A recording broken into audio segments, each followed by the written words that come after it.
નમસ્કાર દોસ્તો, world in box academy જૂનાગઢની યુટ્યુબ ચેનલ પર આપનું સ્વાગત છે।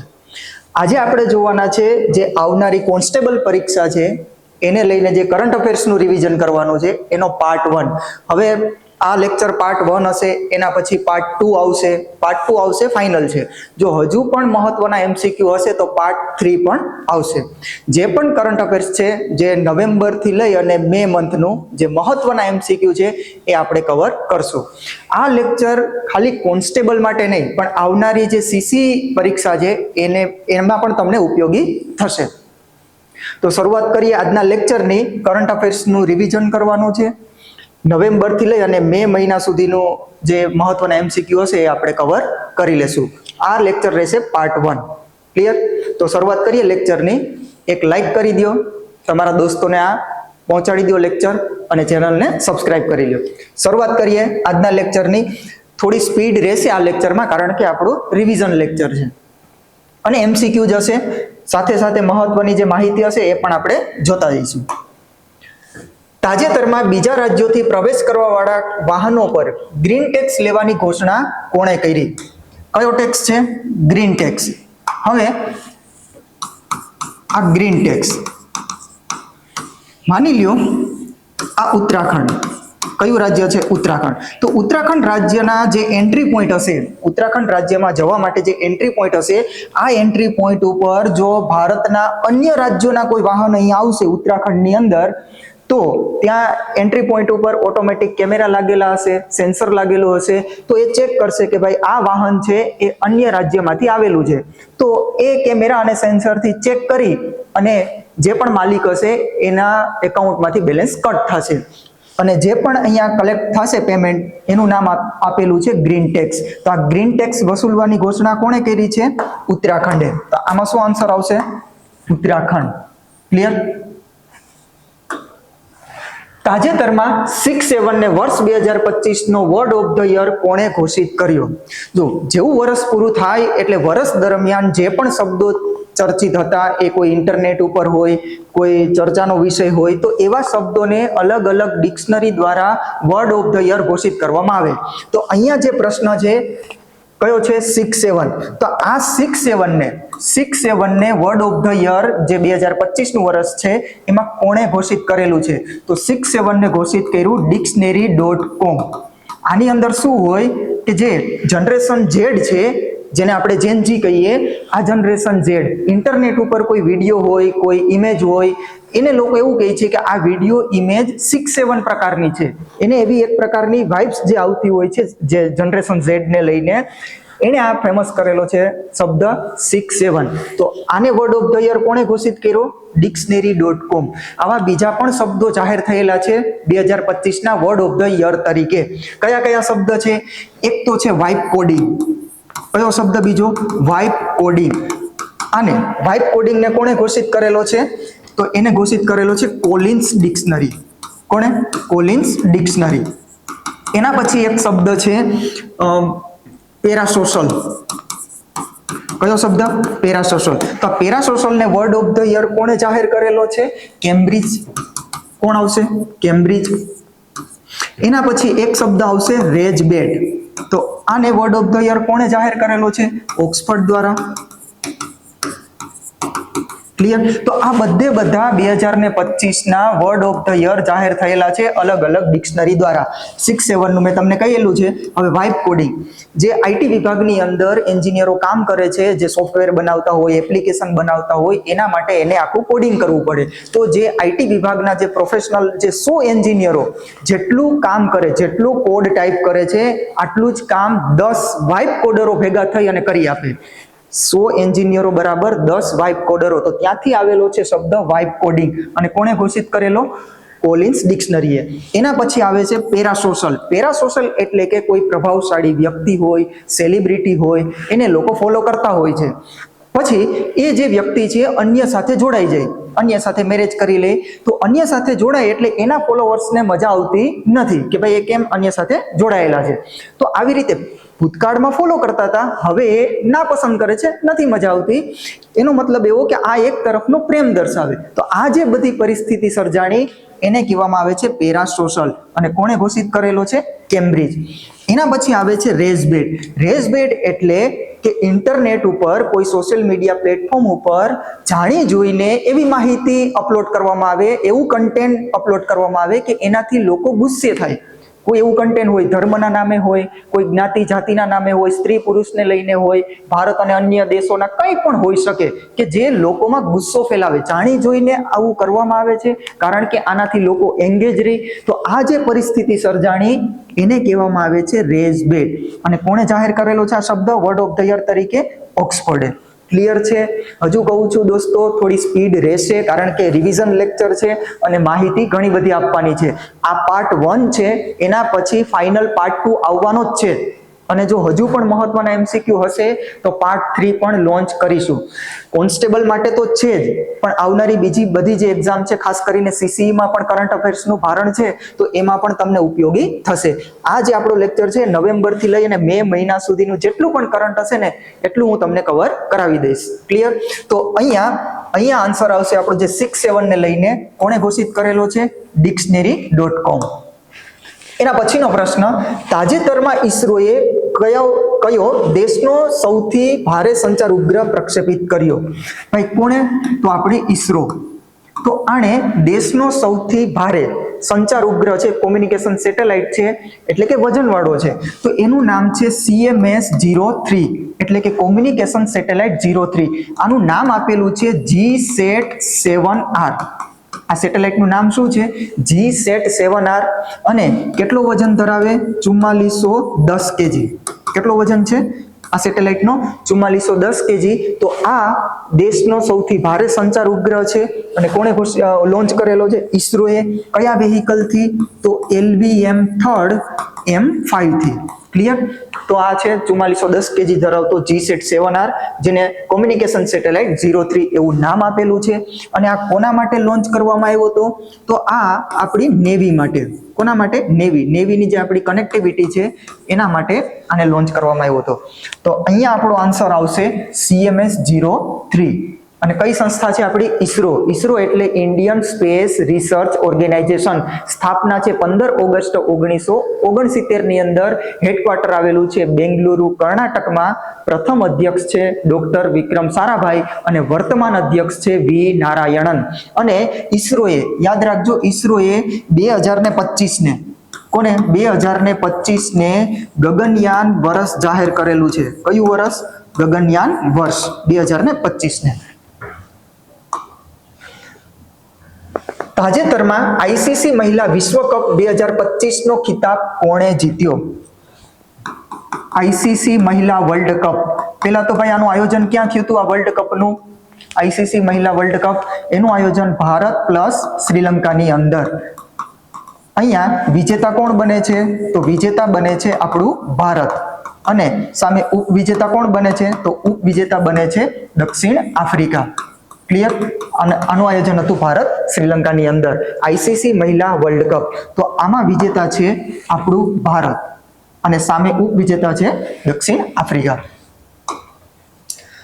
નેક્સ્ટ ક્વેશ્ચન, તાજેતરમાં વિશ્વ સુનામી જાગૃતતા દિવસ ક્યારે મનાવવામાં આવ્યો? કયો દિવસ છે? વિશ્વ સુનામી જાગૃતતા દિવસ. એટલે કે ભાઈ જે સુનામી આવે છે દરિયા કિનારાની અંદર જે પણ સ્થળે, તો આ સુનામીને લઈને જે જાગૃતતા ફેલાવવાની છે એના માટેનો દિવસ. તો આ દિવસ આપણે દર વર્ષે 5 નવેમ્બર ક્યારે મનાવીએ છીએ? 5 નવેમ્બર. અને જે આ સુનામી શબ્દ છે, આ સુનામી શબ્દ ક્યાંથી આવેલો?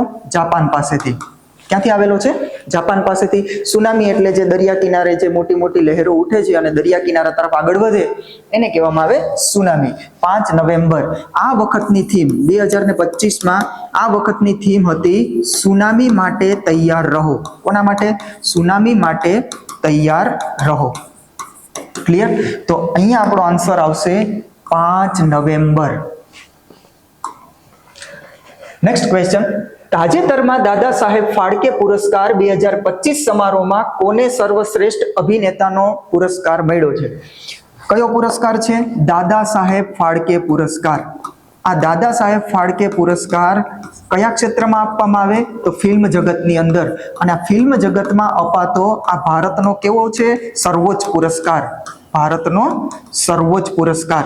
તો આ વખતે દાદા સાહેબ ફાળકે પુરસ્કારની અંદર કયા અભિનેતાને સર્વશ્રેષ્ઠ અભિનેતાનો પુરસ્કાર મળ્યો છે? હવે આમાં તમારે ફિલ્મ ધ્યાનમાં રાખવાની છે, અભિનેતા, બેસ્ટ એક્ટર તરીકે કોને મળ્યો, અભિનેત્રી તરીકે કોને મળ્યો છે, બેસ્ટ એક્ટ્રેસ તરીકે, પ્લસ જે લાઈફ ટાઈમ અચીવમેન્ટ એવોર્ડ છે, કયો લાઈફ ટાઈમ અચીવમેન્ટ, તો એ કોણ છે? તો લાઈફ ટાઈમ અચીવમેન્ટમાં છે મોહનલાલ. કોણ છે? મોહનલાલ. હવે ફિલ્મ છે સ્ત્રી 2. ફિલ્મનું નામ શું છે? સ્ત્રી 2. તો દાદા સાહેબ ફાળકે પુરસ્કારની અંદર બેસ્ટ ફિલ્મમાં સ્ત્રી 2 ને, અભિનેતા બેસ્ટ એક્ટર તરીકે કોને મળ્યો છે? કાર્તિક આર્યન. કોને મળ્યો? કાર્તિક આર્યન. અને બેસ્ટ એક્ટ્રેસમાં કોને મળ્યો છે? કૃતિ સેનન. દાદા સાહેબ ફાળકે પુરસ્કાર સિનેમા જગતમાં આપવામાં આવતો ભારતનો સર્વોચ્ચ પુરસ્કાર. તો અહીંયા અભિનેતાને લઈને પુરસ્કાર છે, તો કોને મળ્યો છે? કાર્તિક આર્યન. નેક્સ્ટ ક્વેશ્ચન, તાજેતરમાં અંતરિક્ષમાં AI ડેટા સેન્ટરના પરીક્ષણ કરવા માટે પ્રોજેક્ટ સનકેચર કોણે લોન્ચ કર્યું? કયો પ્રોજેક્ટ છે? પ્રોજેક્ટ સનકેચર. હવે આ પ્રોજેક્ટ સનકેચર લોન્ચ કરનાર કોણ? તો ગૂગલ. શેના માટે લોન્ચ કરેલું છે? તો ભાઈ AI જે ડેટા છે એનું પરીક્ષણ કરવાનું છે, AI ડેટાનું, એટલે કે આર્ટિફિશિયલ ઇન્ટેલિજન્સનો વિસ્તાર કરવાનો છે. તો અહીંયા ગૂગલે શું કીધું છે કે ભાઈ આર્ટિફિશિયલ ઇન્ટેલિજન્સનો વિસ્તાર કરવા માટે સર્વશ્રેષ્ઠ સ્થળ કયું હોય? તો એણે કીધું છે કે અમે સ્પેસની અંદર આ કરીશું. કઈ જગ્યાએ? સ્પેસ એટલે અંતરિક્ષની અંદર. તો એના માટે કયો પ્રોજેક્ટ લોન્ચ કર્યો છે? પ્રોજેક્ટ સનકેચર. અને કોના દ્વારા લોન્ચ કરવામાં આવ્યો? ગૂગલ દ્વારા. હવે અહીંયા થોડું યાદ રાખજો કે ભાઈ જો મેજરાના ચિપ તમને પૂછવામાં આવે કે મેજરાના ચિપ કોણે લોન્ચ કરેલી? ઓસેલોટ. આ ઓસેલોટ ચિપ કોણે લોન્ચ કરી? એના પછી જે વિલો ચિપ, આ વિલો ચિપમાં કોણ છે? કઈ કંપની? ક્લિયર? તો મેજરાનાનું નામ આવે તો આવશે માઇક્રોસોફ્ટ. કોણ આવશે? માઇક્રોસોફ્ટ. ઓસેલોટનું નામ આવે તો અમેઝોન. અને વિલો ચિપનું નામ આવે તો ગૂગલ. ક્લિયર? અહીંયા આપણો આન્સર આવશે પ્રોજેક્ટ સનકેચરમાં કોણે લોન્ચ કર્યો છે? ગૂગલ દ્વારા. તાજેતરમાં સેટેલાઇટ આધારિત ઇન્ટરનેટ સેવાઓ માટે સ્ટારલિંક સાથે કરાર કરવા વાળું પ્રથમ રાજ્ય કયું છે? એક તમારે કંપની યાદ રાખવાની છે, નામ છે એનું SpaceX. શું નામ છે? SpaceX. અંતરિક્ષ વિભાગમાં કામ કરતી અમેરિકાની એક ખાનગી કંપની, નામ છે SpaceX. આ કોની કંપની છે? Elon Musk. આના માલિક કોણ છે? Elon Musk. હવે આ SpaceX નો એક પ્રોજેક્ટ છે જેનું નામ છે સ્ટારલિંક. શું નામ છે? સ્ટારલિંક. હવે આ સ્ટારલિંક પ્રોજેક્ટ હેઠળ કરવાનું શું? આની અંદર એ લોકો જે સ્ટારલિંક પ્રોજેક્ટ હેઠળ ઘણા બધા સેટેલાઇટો એ લોન્ચ કરશે. કોના માટે લોન્ચ કરશે? તો કે ભાઈ પૃથ્વી ઉપર શ્રેષ્ઠ ઇન્ટરનેટ સેવાઓ આપવા માટે. ખાસ કરીને એવા વિસ્તાર જે અંતરિયાળ વિસ્તાર છે કે ત્યાં ઇન્ટરનેટ સેવાઓ નથી પહોંચતી, તો એને સેટેલાઇટના માધ્યમથી ઇન્ટરનેટ સેવાઓ, શ્રેષ્ઠ રીતે ઇન્ટરનેટ સેવાઓ મળે એ હેતુથી અલગ અલગ સેટેલાઇટો લોન્ચ કરી, ઘણા બધા સેટેલાઇટો લોન્ચ કરી અને ઇન્ટરનેટ સેવા પૂરી પાડવાની, એના માટેનો પ્રોજેક્ટ છે સ્ટારલિંક. હવે આની અંદર કેવું થશે? આ સ્ટારલિંકની અંદર કે ભાઈ અંતરિયાળ કોઈ વિસ્તાર છે તો ત્યાં સીધું એક ડીશ આપી દેવાનું અને ડીશના માધ્યમથી, જે ડીશ કનેક્શન છે એના માધ્યમથી સેટેલાઇટમાંથી સીધું ઇન્ટરનેટ સેવા. તો આવી શ્રેષ્ઠ સેવા મેળવવા માટે ભારતનું પ્રથમ રાજ્ય કયું કે જેણે આની સાથે કરાર કર્યો હોય સ્ટારલિંક પ્રોજેક્ટ સાથે? તો એ આપણું ભારતનું રાજ્ય છે, પ્રથમ રાજ્ય મહારાષ્ટ્ર. તો અહીં આન્સર શું આવશે? ભારતનું પ્રથમ રાજ્ય મહારાષ્ટ્ર. ક્લિયર? ઇલોન મસ્કની બીજી ઘણી પણ કંપની છે, જેમ કે ઇલેક્ટ્રિક વ્હીકલની અંદર છે ટેસ્લા. કઈ કંપની છે? ટેસ્લા. સોશિયલ મીડિયા પ્લેટફોર્મની અંદર એનું એક પ્લેટફોર્મ છે X, x.com, જે પહેલા ટ્વિટર તરીકે ઓળખાતું. અને આ ઇલોન મસ્ક ભાઈ દુનિયાના સૌથી ધનિક વ્યક્તિ. ક્લિયર? નેક્સ્ટ ક્વેશ્ચન, તાજેતરમાં કેન્દ્ર સરકારે કઈ રમતના 100 વર્ષ પૂરા થવા બદલ શતાબ્દી સમારોહની ઘોષણા કરી? ભાઈ એક રમતના 100 વર્ષ પૂરા થયા છે તો 100 વર્ષ નિમિત્તે એક કાર્યક્રમનું આયોજન કરવામાં આવ્યું. તો એ કઈ રમત છે? તો આપણી ભારતીય હોકી રમત. કઈ રમત? હોકી રમત. હોકી રમતની સ્થાપના 1925માં 7 નવેમ્બર 1925 ની અંદર આની સ્થાપના. તો આને કેટલા વર્ષ પૂરા થયા છે? 100 વર્ષ. તો એ નિમિત્તે આપણા ભારતની અંદર એક કાર્યક્રમનું આયોજન કરવામાં આવ્યું શતાબ્દી સમારોહ તરીકે. અહીંયા કયા મંત્રી હાજર હતા? તો જે આપણા સ્પોર્ટ મિનિસ્ટર છે, કોણ છે? મનસુખ મંડાવિયા. તો અહીંયા મનસુખ મંડાવિયાની ઉપસ્થિતિ. અને આ જે કાર્યક્રમ હતો એનું આયોજન ક્યાં કરવામાં આવ્યું હતું? Major Dhyanchand stadium. Major Dhyanchand stadium આ ક્યાં આવેલું છે? દિલ્હી. કઈ જગ્યાએ? દિલ્હી. ક્લિયર? તો ત્યાં એનું આયોજન. હોકી રમતને કેટલા વર્ષ પૂરા થયા છે? 100 વર્ષ. તો અહીંયા આન્સર આવશે આપણો હોકી. ક્લિયર? Next question. તાજેતરમાં સ્પેસ કિડ્સ ઇન્ડિયા દ્વારા વિકસિત ભારતનું પ્રથમ ઇલેક્ટ્રિક રોકેટ કયું છે? ભાઈ અલગ અલગ રોકેટ હોય છે, જેમ કે ઈસરો પાસે PSLV છે, GSLV છે, SSLV છે, પ્લસ નાસા છે, સ્પેસએક્સ પાસે પોતાનું ફાલ્કન 9 છે, આવા ઘણા બધા. પણ અહીંયા એક નાનું સ્વરૂપ જેનું નામ છે સ્પેસ કિડ્સ ઇન્ડિયા, આ એક સ્ટાર્ટઅપ છે. આ સ્ટાર્ટઅપ દ્વારા કેવું રોકેટ બનાવવામાં આવ્યું? Electric rocket. એટલે કે બેટરીથી સંચાલિત રોકેટ. એમાં કોઈ ફ્યુલ નથી ભરવાનું. આ બેટરીથી સંચાલિત હશે. અહીંયા લોન્ચ પેડની પણ જરૂર નથી. અને જે બેટરીથી સંચાલિત હોય તો જે પ્રદૂષણ છે એ પ્રદૂષણ થતું નથી. ઉદ્દેશ્ય આ છે. તો ભારતનું પ્રથમ electric rocket space kids India દ્વારા, જેનું નામ છે વાયુપુત્ર. શું નામ છે? વાયુપુત્ર. અને આ કોનાથી ચાલશે? બેટરીથી સંચાલિત. કારણ કે ભાઈ સ્વચ્છ ઉર્જામાં વધારો કરવાનો છે. તેવી ઉર્જામાં સ્વચ્છ ઉર્જાની અંદર કે ભાઈ કોઈ પણ દહન થતું હોય તો એ દહનથી કાર્બનનું ઉત્સર્જન ના થવું જોઈએ. ટાર્ગેટ આપણો એ છે. ભારત સરકારનું એક ટાર્ગેટ છે નેટ ઝીરો કાર્બન એમિશન. કયો? Net zero carbon emission. અને કેટલા વર્ષ સુધીનો આ ટાર્ગેટ છે? 2070 સુધીમાં નેટ ઝીરો કાર્બન એમિશન. એટલે કે કાર્બનનું જે ઉત્સર્જન થાય એને જેમ બને એમ ઘટાડવાનું છે, નહિવત કરવાનું છે. ક્યાં સુધીમાં? 2070 સુધીમાં. તાજેતરમાં COP30 ક્યાં આયોજિત થઈ? હવે અહીંયા થોડુંક તમારે સમજવાનું છે. પહેલા તો COP નો મતલબ શું થાય? COP એટલે conference of the parties. COP ની અંદર જે ક્લાઇમેટ ચેન્જ હોય, આ ક્લાઇમેટ ચેન્જને લઈને ચર્ચાઓ કરવામાં આવતો હોય.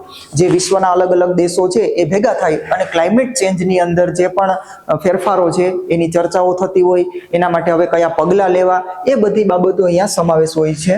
જે COP ની મીટિંગ થતી હોય, બેઠક થતી હોય ત્યાં. તો હવે આ કોન્ફરન્સ ઓફ ધી પાર્ટીઝ એની અંદર કઈ સંસ્થા જોડાયેલી છે? તો એ સંસ્થાનું નામ છે UNFCCC. શું નામ છે? UNFCCC. એટલે કે United nation framework convention on climate change. આનું પૂરું નામ શું થાય? United nation framework convention on climate change.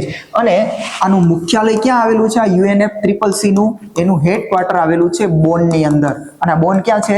Germany. Clear? હવે COP ફર્સ્ટ, આમાં કેટલી બાબત ધ્યાન રાખવાની છે? COP ફર્સ્ટ એટલે કે conference of the parties number 1 કઈ જગ્યાએ આયોજિત થઈ હતી? COP 3 મહત્વની છે, COP 8 મહત્વની છે, COP 21 મહત્વની છે, પ્લસ COP 29, COP 30, COP 31 અને COP 32. ક્લિયર? હવે જો conference of the parties number 1 ક્યાં આયોજિત થઈ હતી? તો એ બર્લિનની અંદર. અને આ બર્લિન ક્યાં આવેલું છે? જર્મનીમાં. ક્લિયર? હવે આ 3 શું કામ મહત્વની? આ થઈ હતી જાપાનની અંદર. અને અહીંયા એક પ્રોટોકોલ કરવામાં આવ્યો હતો જેનું નામ છે ક્યોટો પ્રોટોકોલ. શું નામ છે? Kyoto protocol. કોને લઈને? કે ભાઈ જે આ ગ્રીન હાઉસ ગેસ છે, આ ગ્રીન હાઉસ ગેસને લઈને. ક્લિયર? તો ક્યોટો પ્રોટોકોલ COP3 જે આયોજિત હતી જાપાનની અંદર, ત્યારે આ COP 8 આ આપણા ભારતમાં આયોજિત થઈ હતી. COP 8 2002 ની અંદર આપણા ભારતની અંદર આયોજિત. આ COP 21 શું કામ મહત્વ ધરાવે? આ ક્યાં થશે? COP 21 એ પેરિસની અંદર, પેરિસ ફ્રાન્સ ખાતે. અહીંયા એક સંસ્થાનું ગઠન થશે જેનું નામ છે ISA એટલે કે ઇન્ટરનેશનલ સોલાર અલાયન્સ. ભારત અને ફ્રાન્સના સહયોગથી આ ઇન્ટરનેશનલ સોલાર અલાયન્સનું જે હેડક્વાર્ટર છે ક્યાં આવેલું છે? આનું હેડક્વાર્ટર ગુરુગ્રામ, આપણા ભારતની અંદર, ગુરુગ્રામ હરિયાણા. તો COP21 હેઠળ ઇન્ટરનેશનલ સોલાર અલાયન્સનું ગઠન ભારત ફ્રાન્સના સહયોગથી હેડક્વાર્ટર આપણા ભારતમાં જ છે. ખાસ ધ્યાન રાખજો, ઇન્ટરનેશનલ સોલાર અલાયન્સનું હેડક્વાર્ટર ગુરુગ્રામ હરિયાણાની અંદર. હવે COP29 આ થઈ હતી બાકુ અઝરબૈજાન. કઈ જગ્યાએ? બાકુ અઝરબૈજાન. ક્લિયર? 2024 ની અંદર. હવે COP30 2025 માં ક્યાં આયોજિત થઈ હતી? તો COP30 બેલેમ, અને બેલેમ સ્થાન ક્યાં આવેલું છે? બ્રાઝિલ ની અંદર. હવે COP31 એટલે કે આ વર્ષે 2026 માં ક્યાં આયોજિત થશે? તુર્કીની અંદર. કઈ જગ્યાએ? તુર્કીની અંદર. હવે COP32 આ COP32 ક્યાં થવાની છે? નેક્સ્ટ 2027 ની અંદર, તો ઇથોપિયામાં. કઈ જગ્યાએ? ઇથોપિયાની અંદર. હવે COP33 આ COP33 ક્યાં થશે? થવાની હતી આ COP33, ધ્યાનમાં રાખજો, આ COP33 આપણા ભારતમાં થવાની હતી 2028 માં, પણ ભારતે જે આપણું જે યજમાનનું જે હતું એમાં વિડ્રો કરી લીધું છે, યજમાની પદ પાછું ખેંચી લીધું કે ભાઈ અમારે આ બેઠક આયોજિત કરવી નથી. બાકી નક્કી એવું થયું હતું કે ભાઈ જે 2028 માં COP33 ભારતમાં થશે, પણ ભારતે શું કર્યું છે? ઓફિશિયલી વિડ્રો કરી લીધું છે કે ભાઈ હવે આ બેઠક નહીં કરીએ. ક્લિયર છે? તો આટલી વસ્તુ તમારે ધ્યાનમાં રાખવાની છે. આપણો જે પ્રશ્ન છે એ પ્રશ્ન COP30 એટલે કે 2025 માં ક્યાં થઈ હતી? બેલેમ, બ્રાઝિલની અંદર. તો આન્સર આવશે બેલેમ, બ્રાઝિલ. આ ખાસ ધ્યાન રાખજો, Paris ISA international solar alliance અને આ ક્યોટો પ્રોટોકોલ ગ્રીન હાઉસ ગેસને લઈને COP3 હેઠળ જાપાનની અંદર. નેક્સ્ટ ક્વેશ્ચન, તાજેતરમાં બહુપક્ષી અભ્યાસ માલાબાર 2025 ક્યાં આયોજિત થયો? કયો અભ્યાસ છે ભાઈ? માલાબાર. તો પહેલા તો આ અભ્યાસ કોની વચ્ચે થાય? આ અભ્યાસ થાય છે ક્વાડ સમૂહ વચ્ચે. કોની વચ્ચે? ક્વાડ સમૂહ. જે આ ક્વાડ ગ્રુપ આવેલું છે એમાં કેટલા દેશ સામેલ છે? 4 દેશ સામેલ છે આ ક્વાડ ગ્રુપની અંદર. એક તો છે આપણું ઇન્ડિયા, USA, જાપાન અને ઓસ્ટ્રેલિયા. આ 4 દેશોનું ગ્રુપ એટલે ક્વાડ ગ્રુપ. હવે આનો અભ્યાસ થાય છે આ માલાબાર અભ્યાસ. તો એ ક્યાં થયો? લાસ્ટ જે થયો છે એ ગુઆમની અંદર. કઈ જગ્યાએ? ગુઆમ. અને આ ક્યાં આવેલું છે? પ્રશાંત મહાસાગર. ગુઆમ ક્યાં સ્થિત છે? પ્રશાંત મહાસાગરની અંદર. હવે જો તમને ખબર હોય તો ક્વાડની બેઠક આ વર્ષે 2026 ની અંદર આપણા ભારતની અંદર. ક્વાડની બેઠક ક્યાં? આપણા ભારતની અંદર. હમણાં થોડા સમય પહેલા જ, થોડાક દિવસો પહેલાની જ વાત છે કે શરૂઆત થઈ ગઈ ક્વાડ બેઠકની, અને ત્યાં જે USA ના વિદેશ મંત્રી છે એ પણ અહીંયા ભારતની યાત્રા ઉપર, અને આના અધ્યક્ષ કોણ છે? ભારતના વિદેશ મંત્રી S જયશંકર સાહેબ. તો આ વર્ષે ક્વાડ ગ્રુપની બેઠક 2026 માં આપણા ભારતની અંદર. 2025 ને જો એની પહેલા જે જો બાઇડન હતા એણે એવું કીધું કે મારો કાર્યકાળ લાસ્ટ છે, તો તમે અહીંયા મીટિંગ આયોજિત કરો, આ બેઠકનું આયોજન કરો. બાકી ત્યારે જ આપણું જે બેઠક થવાનું હતું આપણા ભારતમાં, પણ જો બાઇડનના કહેવાથી ત્યાં આયોજિત કરી હતી. હવે આ વર્ષે આપણા ભારતમાં. તો માલાબાર અભ્યાસ કોની વચ્ચે? ક્વાડ ગ્રુપ વચ્ચે. કદાચ આ પ્રશ્ન ના આવે પણ આ ધ્યાનમાં રાખજો, ક્વાડ ગ્રુપમાં કેટલા દેશ? 4 દેશ, ઇન્ડિયા, USA, જાપાન અને ઓસ્ટ્રેલિયા. તો અહીંયા આપણો આન્સર આવશે ક્યાં આયોજિત થી? લાસ્ટ ગુઆમની અંદર. તાજેતરમાં ઈસરોએ ક્યાં સુધીમાં મંગળયાન 2 લોન્ચ કરવાની ઘોષણા કરી છે? ભાઈ કયું મિશન? મંગળયાન 2. આ મંગળયાન 2 ક્યારે લોન્ચ કરવાનું છે ઈસરો? તો 2030 સુધીમાં. ક્યાં સુધીમાં? 2030 સુધીમાં. અહીંયા મંગળયાન 2 છે એનો મતલબ એવો કે મંગળયાન 1 આપણે લોન્ચ કરેલું છે. ક્યારે લોન્ચ કર્યું? 2013 ની અંદર. અને આ કેવું મિશન હતું? MOM એટલે કે માર્સ ઓર્બિટર મિશન. આની અંદર મંગળની કક્ષામાં ચક્કર લગાવવાનું હતું, એની જે ઓર્બિટ છે એની ફરતે, મંગળની ફરતે ફરવાનું હતું. પણ આ મંગળયાન 2 માં શું કરવાનું છે? મંગળયાન 2 ની અંદર મંગળની સપાટી ઉપર ઉતરાણ કરવાનું છે, સોફ્ટ લેન્ડિંગ કરવાનું છે 2030 આવતા સુધીમાં. અને યાદ રાખજો, મંગળ મિશનની અંદર ભારત પ્રથમ પ્રયાસે જ સફળ થઈ ગયું હતું આ મંગળયાન 1 ની અંદર. અને આનું ચિત્ર આપણા જે ચલણી નોટ જે હતી, હવે નથી પણ હતી, તો કઈ ચલણી નોટ ઉપર અંકિત હતું? મંગળયાન 1 નું ચિત્ર. તો 2000. કઈ નોટ? 2000. એ નોટ ઉપર કોનું ચિત્ર? મંગળયાન 1 નું. ક્લિયર છે? તો મંગળયાન 2 ક્યારે લોન્ચ કરવાના છે? 2030 સુધીમાં, આવું ઈસરોના ચેરમેને કીધું છે. હવે ઈસરોનું સહમાનવ મિશન યાદ રાખજો, જેનું નામ છે ગગનયાન મિશન. 4 અંતરિક્ષ યાત્રીઓ જવાના છે અને એની પહેલા એક રોબોટ મોકલવાનો છે જેનું નામ છે વ્યોમ મિત્ર. ક્લિયર? તાજેતરમાં મિનિટમેન 3 મિસાઇલનું પરીક્ષણ કોણે કર્યું? કઈ મિસાઇલ છે? મિનિટમેન 3. મિનિટમેન 3 નું નામ આવે એટલે તમારે યુએસએ સાથે જોડી દેવાનું. કોની સાથે? યુએસએ સાથે. આ જે મિસાઇલ છે એ આઈસીબીએમ પ્રકારની છે. કેવા પ્રકારની? આઈસીબીએમ. આઈસીબીએમ એટલે ઇન્ટરકોન્ટિનેન્ટલ બેલિસ્ટિક મિસાઇલ. શું નામ થયાનું? Intercontinental ballistic missile. એટલે કે એવી મિસાઇલ કે જે એક મહાદ્વીપમાંથી બીજા મહાદ્વીપમાં અંતર કાપી શકે, આટલી ક્ષમતા ધરાવે, આટલું ટ્રાવેલ કરી શકે એક ખંડમાંથી બીજા ખંડમાં, એને કહેવાય આઈસીબીએમ. તો મિનિટમેન 3 નું નામ આવે એટલે તમારે કોની સાથે જોડી દેવાનું? અમેરિકા સાથે, યુએસએ સાથે. તાજેતરમાં વર્ષ 2025 નો બુકર પુરસ્કાર કોને મળ્યો? કયો પુરસ્કાર છે? બુકર પુરસ્કાર. આ બુકર પુરસ્કાર જે પણ નવલકથા ઇંગ્લિશમાં જ લખાયેલી હોય, અંગ્રેજીમાં લખાયેલી હોય એને મળે છે. તો લાસ્ટ 2025 નો બુકર પુરસ્કાર કોને મળ્યો છે? ડેવિડ સેઝલેને. કોને મળ્યો છે? ડેવિડ સેઝલે. અને આની કઈ નવલકથા? ફ્લેશ નવલકથા. કઈ નવલકથા? ફ્લેશ નવલકથા. તો 2025 નો બુકર પુરસ્કાર ડેવિડ સેઝલે, ફ્લેશ નવલકથા માટે. આ ખાલી બુકર પુરસ્કાર છે, આંતરરાષ્ટ્રીય બુકર પુરસ્કાર અલગ હોય. ક્લિયર છે? જો તમને પૂછવામાં આવે કે 2025 માં આંતરરાષ્ટ્રીય બુકર પુરસ્કાર, આ ખાલી બુકર પુરસ્કાર 2025 છે. અહીંયા આંતરરાષ્ટ્રીય બુકર પુરસ્કાર 2025 ની અંદર આંતરરાષ્ટ્રીયમાં કોણ વિજેતા? તો બાનુ મુશ્તાક. આ બાનુ મુશ્તાક ની કઈ બુક? તો હાર્ટલેમ. હાર્ટલેમ. અને આ કઈ ભાષામાં? કન્નડ ભાષામાં. અને આનું અંગ્રેજીમાં અનુવાદ કોણે કરેલો છે? દીપા બિસ્ટ. કોણે કરેલો? દીપા બિસ્ટ. આ વખતનો પણ આંતરરાષ્ટ્રીય બુકર પુરસ્કાર જાહેર થઈ ગયો છે 2026 માં, જેનું નામ છે તાઇવાન ટ્રાવેલોગ. કઈ બુક છે? તાઇવાન ટ્રાવેલોગ. ક્લિયર? તો અહીંયા આપણો આન્સર આવશે 2025 નો બુકર પુરસ્કાર ડેવિડ સેઝલે. અને કઈ નવલકથા માટે? ફ્લેશ નવલકથા માટે. તાજેતરમાં ભારતના સહયોગથી નિર્મિત હનીમાધુ આંતરરાષ્ટ્રીય એરપોર્ટનું ઉદ્ઘાટન ક્યાં થયું? હવે આ હનીમાધુ જે આંતરરાષ્ટ્રીય એરપોર્ટ છે ક્યાં આવેલું છે? આ આવેલું છે માલદીવની અંદર. કઈ જગ્યાએ? માલદીવમાં. હવે આ જે એરપોર્ટ બનાવવામાં આવ્યું એમાં મદદ કોણે કરી? આપણા ભારતે મદદ કરી છે કે $800 મિલિયન ની મદદ કરી. અને આનું જ્યારે ઉદ્ઘાટન હતું ત્યારે કોણ અહીંથી ગયું હતું ત્યાં ઉદ્ઘાટન સમારોહમાં ભાગ લેવા માટે?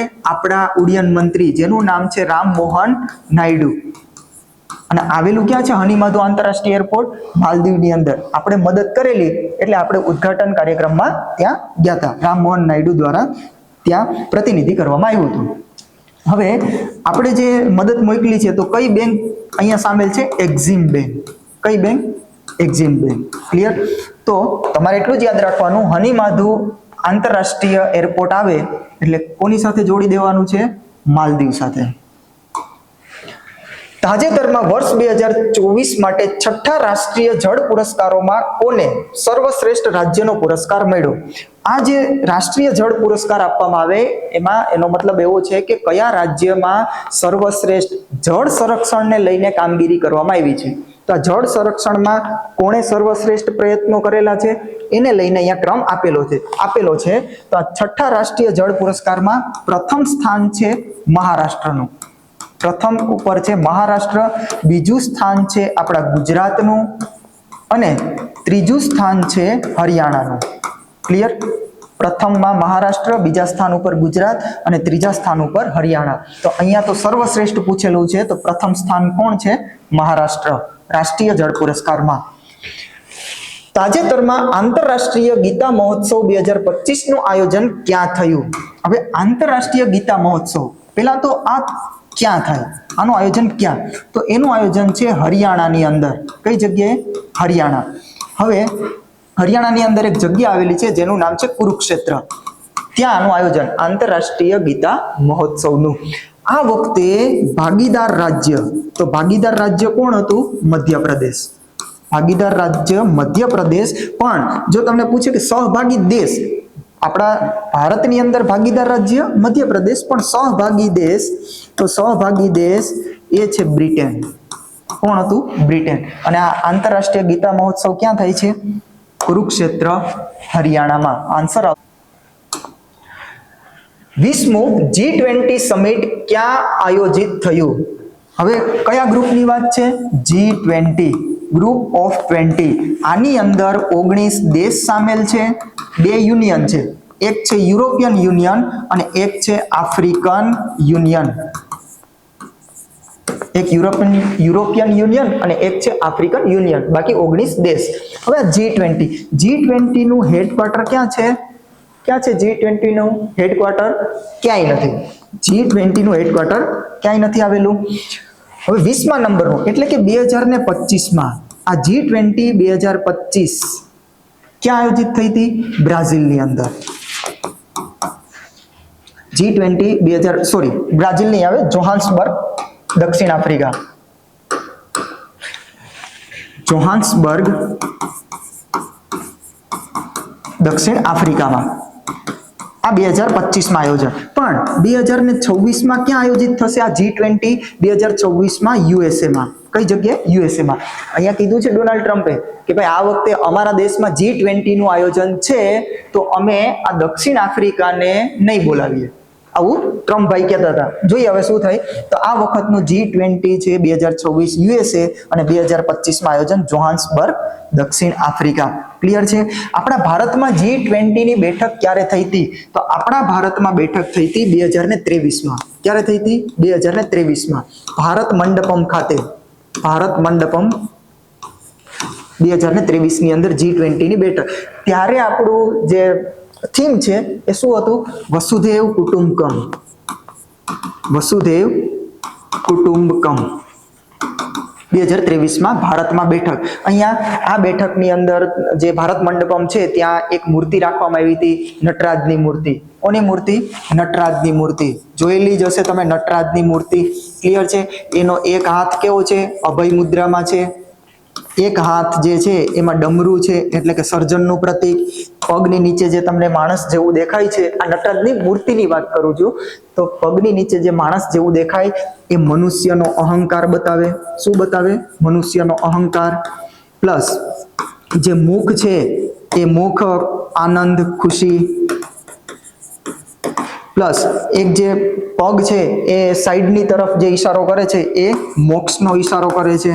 પ્લસ જે મૂર્તિની પાછળ જે ચક્ર જેવું દેખાય છે નટરાજની મૂર્તિની પાછળ, એ છે આભા મંડળ. શું છે? આભા મંડળ. અને ડમરું કોનું પ્રતીક છે?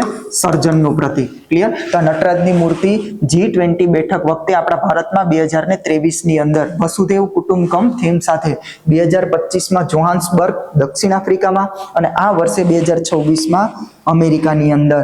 ક્લિયર? તો આ જે 20મા નંબરનું G20 છે એ કઈ જગ્યાએ? દક્ષિણ આફ્રિકા. તાજેતરમાં global climate change performance index 2026માં ભારતને કેટલામું સ્થાન મળ્યું? કયો ઇન્ડેક્સ છે? Global climate change performance index. હવે આમાં શું હોય કે ભાઈ જે ક્લાઇમેટ ચેન્જ છે, આ ક્લાઇમેટ ચેન્જને લગતા પ્રયાસો કોણે કેટલા પ્રયાસો કરેલા છે? જે સર્વશ્રેષ્ઠ પ્રયાસો કરેલા હોય ક્લાઇમેટ ચેન્જને રોકવા માટે. ક્લાઇમેટ ચેન્જને રોકવા માટે એટલે કે જે ભાઈ આ પૃથ્વીનું તાપમાન વધે છે, ગ્લેશિયરો પીગળે છે, જે દરિયાની જે જળ સપાટી છે એ ઊંચી આવે છે, પ્લસ પૃથ્વી ઉપરના જે વાતાવરણ મોસમની અંદર ફેરફારો જોવા મળે, કમોસમી વરસાદ હોય, કંઈ પણ જેવા કુદરતી પર્યાવરણને જે ફેરફાર જોવા મળે છે, આ ક્લાઇમેટ ચેન્જને જે લગતા સર્વશ્રેષ્ઠ જે પ્રયાસો હાથ ધરેલા હોય એને પ્રથમ, બીજો, ત્રીજો એવી રીતે ક્રમ આપવામાં આવે. પણ અહીંયા ધ્યાન રાખજો કે આ ઇન્ડેક્સની અંદર પ્રથમ, બીજો ક્રમ અને ત્રીજો, એટલે કે ટોપ 3 ઉપર કોઈ નથી. જે ક્રાઇટેરિયા આપેલા છે આ ઇન્ડેક્સમાં સર્વશ્રેષ્ઠ પ્રયાસોના, આ ક્રાઇટેરિયા કોઈએ પણ ફૂલફિલ કરેલા નથી, હાંસિલ કરેલા નથી. તો ટોપ 3 ઉપર કોઈ નથી આ ઇન્ડેક્સમાં. ચોથા સ્થાન ઉપર ડેનમાર્ક. કોણ છે? ડેનમાર્ક. અને આપણા ભારતનો ક્રમ આ ઇન્ડેક્સમાં ભારતનો ક્રમ છે 23મો. કેટલામો ક્રમ છે? 23મો. અને અંતિમ ક્રમ છે સાઉદી અરેબિયાનો. પણ તમે અહીંયા એટલું યાદ રાખો કે ટોપ 3 ઉપર કોઈ નથી, ચોથા સ્થાને ડેનમાર્ક. આમ જોવા જઈએ તો આ પ્રથમ કહેવાય, પણ ઓફિશિયલ જે લિસ્ટ જાહેર થયું છે એમાં ચોથું સ્થાન ડેનમાર્કનું છે અને આપણા ભારતનો ક્રમ છે 23. તો આન્સર આવશે 23. તાજેતરમાં ચર્ચામાં રહેનાર બિરસા 101 નો સંબંધ કોની સાથે છે? શું નામ છે? બિરસા 101. આ બિરસા 101 શું છે? એક પ્રકારની ક્રિસ્પર જીન થેરેપી. આની અંદર જે આનુવાંશિક રોગો છે, આ આનુવાંશિક રોગો એટલે જે માતા પિતાની અંદર રોગો હોય એ રોગ, એ બીમારી એના બાળકની અંદર ઉતરી આવે, આને કહેવાય આનુવાંશિક રોગ. તો હવે આનુવાંશિક રોગને અટકાવવા માટે જે માતા પિતાની અંદર ખરાબ જીન રહેલા હોય, આ ખરાબ જીનને કાઢી અને સારા જીન પ્રસ્થાપિત કરી દેવામાં આવે, બદલી દેવામાં આવે. ખરાબ જીન કાઢી અને સારા જીન, એ રીતે જે આનુવાંશિક બીમારી છે એને અટકાવવાની છે. તો એના માટે કયો શબ્દ છે? ક્રિસ્પર જીન થેરેપી. અને શું નામ આપેલું છે? બિરસા 101. આ બિરસા 101 એટલા માટે, આ તમે નામ ક્યાંક સાંભળેલું હશે, ભગવાન બિરસા મુંડા, જે આદિવાસી સંસ્કૃતિ છે ત્યાંને લઈને સાંભળેલું હશે આ નામ. તો જે આદિવાસી જે છે એની અંદર એક આનુવાંશિક રોગ જોવા મળે જેનું નામ છે સિકલ સેલ એનિમિયા. કયો રોગ? Sickle cell anaemia. આની અંદર લોહીની ઉણપ થાય. શું થાય છે? લોહીની ઉણપ.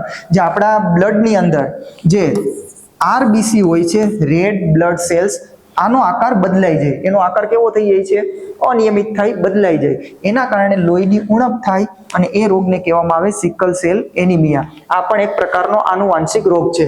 તો એને અટકાવવા માટે, ખરાબ જીનને સારા જીનથી બદલવા માટે જે થેરેપી છે એને શું કહેવામાં આવે? ક્રિસ્પર જીન થેરેપી. અને શું નામ આપેલું છે? બિરસા 101. તાજેતરમાં નાગરિક સેવાઓ સુધી પહોંચવા માટે વોટ્સએપ પર મી સેવા કોણે લોન્ચ કરી? ભાઈ, વોટ્સએપ આધારિત આ સેવા છે અને નામ શું? મી સેવા. આની અંદર શું કરવાનું છે કે આની અંદર જે આપણા જાતિ પ્રમાણપત્ર હોય, જન્મના પ્રમાણપત્ર હોય, મૃત્યુના પ્રમાણપત્ર એટલે કે ડેથ સર્ટિફિકેટ, આવા બધા જે ડોક્યુમેન્ટ છે એ ડોક્યુમેન્ટ તમે ઓનલાઈનના માધ્યમથી, એક પ્રકારે એપ્લિકેશન, વોટ્સએપ આધારિત એપ્લિકેશન મી સેવા, એ ઓનલાઈનના માધ્યમથી તમે જાણી શકો, એની માહિતી લઈ શકો, એપ્લાય કરી શકો. તો એવી અહીંયા સુવિધા આપવામાં આવે છે આ મી સેવા હેઠળ. અને આ કોણે લોન્ચ કરેલું છે? તેલંગાણા સરકારે. કોણે? તેલંગાણા. આના જેવું જે બીજું મોડલ છે, નામ છે મન મિત્ર મોડલ. જો તમને પૂછવામાં આવે કે આ મન મિત્ર મોડલ કોણે લોન્ચ કર્યું, તો મન મિત્ર મોડલ લોન્ચ કરનાર છે આંધ્રપ્રદેશ. કોણ છે? આંધ્રપ્રદેશ. ક્લિયર? આની અંદર પણ એક છે જે સરકારના જે અલગ અલગ વિભાગો છે, આ વિભાગોની કામગીરી જે તમને ડાયરેક્ટ પોતાના મોબાઈલ ઉપર મળી રહે, ઓનલાઈનના માધ્યમથી તમે ડિટેલ્સ જાણી શકો, એપ્લાય કરી શકો, એ બધું. તો મી સેવાનું નામ આવે તો તેલંગાણા અને મન મિત્રનું નામ આવે તો આંધ્રપ્રદેશ. આપણો જે પ્રશ્ન મી સેવાનો છે તો અહીંયા આન્સર આવશે તેલંગાણા સરકાર. તાજેતરમાં કયા રાજ્યમાં માઓવાદીઓ વિરુદ્ધ ઓપરેશન સંભવ ચલાવવામાં આવ્યું? કયું ઓપરેશન છે? ઓપરેશન સંભવ. કોના વિરુદ્ધ ચલાવ્યું છે? માઓવાદીઓ વિરુદ્ધ. તમે આ શબ્દ સાંભળેલો હશે, નક્સલવાદી પણ સાંભળેલો હશે. તો જે સરકારથી નાખુશ હોય, જે સરકારનું પ્રશાસન છે, એનું શાસન છે, એનાથી નાખુશ હોય અને એની સાથે સંઘર્ષ કરે છે, એક પ્રકારનો સશસ્ત્ર વિદ્રોહ કરે છે, શસ્ત્રો લઈને, તો એ જે માઓવાદીઓ છે એને એના વિરુદ્ધ ઓપરેશન સંભવ. તો કોણે લોન્ચ કર્યું? તો આ લોન્ચ કર્યું છે આંધ્રપ્રદેશે. તો ઓપરેશન સંભવનું નામ આવે તો તમારે કોની સાથે જોડી દેવાનું? આંધ્રપ્રદેશ સરકાર. થોડા સમય પહેલા ઓપરેશન નથી પણ એક શબ્દ છે સંભવ પ્રણાલી. સંભવ પ્રણાલી અથવા તો સંભવ સિસ્ટમ. આની અંદર શું હતું કે જે આપણું ઓપરેશન સિંદૂર આપણે ચલાવેલું, આ ઓપરેશન સિંદૂરની અંદર જે કોમ્યુનિકેશન કરવાનું છે, જે માહિતીની આપલે કરવાની છે, મેસેજ કરવાના છે, તો એ કોઈ બીજા પ્લેટફોર્મથી નહીં, જેવા કે ઈમેલ હોય, વોટ્સએપ હોય, ટેલિગ્રામ છે, આવા બીજા જે વિદેશી પ્લેટફોર્મ આપણા દેશમાં છે એનાથી માહિતીની આપલે નથી કરવાની, પણ આપણે પોતાની સ્વદેશી રીતે, આપણે ભારતીય સેના દ્વારા એટલે કે આપણી આર્મી દ્વારા આપણી પોતાની સ્વદેશી એક મેસેજિંગ પ્લેટફોર્મ, એક પ્રકારે જે આપલે કરવાની છે માહિતીનું, એ સ્વદેશી પ્લેટફોર્મ એટલે સંભવ પ્રણાલી, સંભવ સિસ્ટમ. ઓપરેશન સિંદૂર હેઠળ આનો ઉપયોગ કરેલો. તાજેતરમાં મિસ યુનિવર્સ 2025 નો ખિતાબ કોણે જીત્યો? ભાઈ કયો પુરસ્કાર છે? Miss universe 2025. મિસ યુનિવર્સ નો મતલબ થાય બ્રહ્માંડની સુંદરી. આના જેવો જે બીજો પુરસ્કાર આવે છે મિસ વર્લ્ડ, એનું નામ શું છે? Miss world. અને આ પ્રશ્ન કયો છે? Miss universe. મિસ યુનિવર્સ એટલે બ્રહ્માંડ. તો હશે કદાચ બ્રહ્માંડમાંથી કોઈ અહીંયા ભાગ લેવા આવતું હોય, મંગળ ઉપરથી કે શનિ ઉપરથી ભાગ લેવા આવતું હોય તો અહીંયા મિસ યુનિવર્સ. ક્લિયર છે? તો આ મિસ યુનિવર્સ 2025 માં કોણ વિજેતા થયું છે? તો એ વિજેતા થયું છે ફાતિમા બોસ. કોણ છે? ફાતિમા બોસ. અને આ કયા દેશના છે? આ મેક્સિકો દેશના. કયા દેશના? Mexico. Clear? Fatima boss miss universe તરીકે. તો ભાઈ આપણા ભારતમાંથી કોઈ મિસ યુનિવર્સ બનેલું ભૂતકાળમાં? હા, બનેલા છે. એક તો છે સુસ્મિતા સેન, લારા દત્તા અને લાસ્ટ હરનાથ સંધુ. આ હરનાથ સંધુ 2021 ની અંદર આપણા ભારતમાંથી. ક્લિયર છે? અને આ વખતે એટલે કે 2025 માં મિસ યુનિવર્સ કોણે જીતેલો છે આ એવોર્ડ? ફાતિમા બોસ, જે ક્યાંના છે? મેક્સિકો. વર્ષ 2028 સુધીમાં દુનિયાનો પ્રથમ તરતો આર્ટિફિશિયલ આઇલેન્ડ લોન્ચ કરવાની ઘોષણા કોણે કરી? જો આઇલેન્ડ દ્વીપ છે એ કુદરતી પણ હોય. આપણા ભારતની દ્રષ્ટિથી જોઈએ તો એક બાજુ આપણા અંદમાન નિકોબાર છે, એક બાજુ લક્ષદ્વીપ આવેલું છે. તો અહીંયા તો આર્ટિફિશિયલ રીતે એટલે કે માનવ નિર્મિત આઇલેન્ડ કે ભાઈ અમે બનાવવાના છે, અને એવું કીધું છે કે અમે 2028 સુધીમાં લોન્ચ કરવાના છે. આવું કોણે કીધું છે? આવા કારનામા કોણ કરતું હોય? ચીન. તો આવું કોણે કીધું? ચીને. થોડા સમય પહેલા ચીને કૃત્રિમ સૂર્ય પણ બનાવેલો. શું બનાવેલો? કૃત્રિમ સૂર્ય. અને 1000 સેકન્ડ સુધી ચલાવેલો. આને 1000 સેકન્ડ સુધી ચલાવેલો આ કૃત્રિમ સૂર્યને. અને ઘણા બધા ડિગ્રી સેલ્સિયસ તાપમાન પણ અહીંયા ઉત્પન્ન થયું હતું આની અંદર, આ કૃત્રિમ સૂર્યની અંદર. એનું નામ શું? જ્યારે આનું જે પરીક્ષણ કરવામાં આવ્યું તો એનું નામ છે ચીન દ્વારા, એનું નામ છે ઈસ્ટ. શું નામ છે? ઈસ્ટ. તો આવા કારનામા કોણ કરે છે? ચીન. તો આર્ટિફિશિયલ આઇલેન્ડનું ચીને કીધું છે 2028 સુધીમાં. તાજેતરમાં કયા દેશના હેલીગુબ્બી જ્વાળામુખીમાં 12000 વર્ષ પછી વિસ્ફોટ થયો? અને ભાઈ વિસ્ફોટ ભયંકર હતો. વિસ્ફોટ કેવો હતો? ભયંકર હતો. એક 14 કિલોમીટર ઊંચાઈ સુધી એની રાખ અને ધુમાડો જે ઊંચાઈ પ્રાપ્ત કરી હતી, અને કંઈક 4000 કિલોમીટરનું અંતર કાપી અને આપણા દિલ્હી સુધી આનો રાખ અને ધુમાડો પહોંચ્યો હતો. તો શું નામ છે? હેલીગુબ્બી જ્વાળામુખી. આ હેલીગુબ્બી જ્વાળામુખી ક્યાં આવેલો છે? તો આ આવેલો છે ઇથોપિયાની અંદર. ઇથોપિયામાં જે અફાર વિસ્તાર છે એની અંદર. તો કયા દેશમાં? ઇથોપિયા દેશમાં. ક્લિયર? હવે આપણા ભારતમાં આવેલો એકમાત્ર એક્ટિવ વોલ્કેનો, સક્રિય જ્વાળામુખી તો કયો છે? અંદમાન નિકોબાર ઉપર જ બેરન દ્વીપ.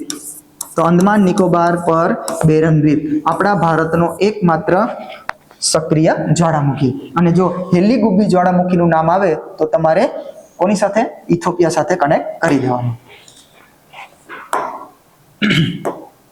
દર વર્ષે રાષ્ટ્રીય સંવિધાન દિવસ ક્યારે ઉજવવામાં આવે છે? આ બધાને ખબર છે કે રાષ્ટ્રીય સંવિધાન દિવસ ક્યારે ઉજવવામાં આવે? 26 નવેમ્બર. કઈ તારીખે? 26 નવેમ્બર. શું કામ ભાઈ 26 નવેમ્બર? તમે જોવો તો 26 નવેમ્બરની અંદર આપણે આમુખમાં જોઈએ તો આમુખમાં એક જ તારીખનો ઉલ્લેખ છે, 26 નવેમ્બર 1949. ક્લિયર? હવે આમુખની અંદર આ વખતે થીમ, અહીંયા થીમ પણ થોડી ધ્યાન રાખજો. તારીખ તો બધાને ખબર જ છે, પણ આ વખતની થીમ છે અમારું સંવિધાન, અમારું સ્વાભિમાન. અમારું સ્વાભિમાન આ વખતની થીમ, જે લાસ્ટ 26 નવેમ્બરે ઉજવવામાં આવ્યો છે રાષ્ટ્રીય સંવિધાન દિવસ. આમુખમાં 26 નવેમ્બર 1949 આ તારીખનો ઉલ્લેખ. આમુખભાઈ, આમુખનો ખ્યાલ ક્યાંથી લીધો? અમેરિકા પાસેથી. એની ભાષાનો ખ્યાલ આપણે ક્યાંથી લીધો છે? ઓસ્ટ્રેલિયા પાસેથી. અને આમુખની જે ઉદ્દેશ્ય પ્રસ્તાવ હતો, આ ઉદ્દેશ્ય પ્રસ્તાવ ક્યારે રજૂ થયો હતો? 13 ડિસેમ્બર 1946. ક્લિયર? તો અમારું સંવિધાન, અમારું સ્વાભિમાન આ વખતની થીમ.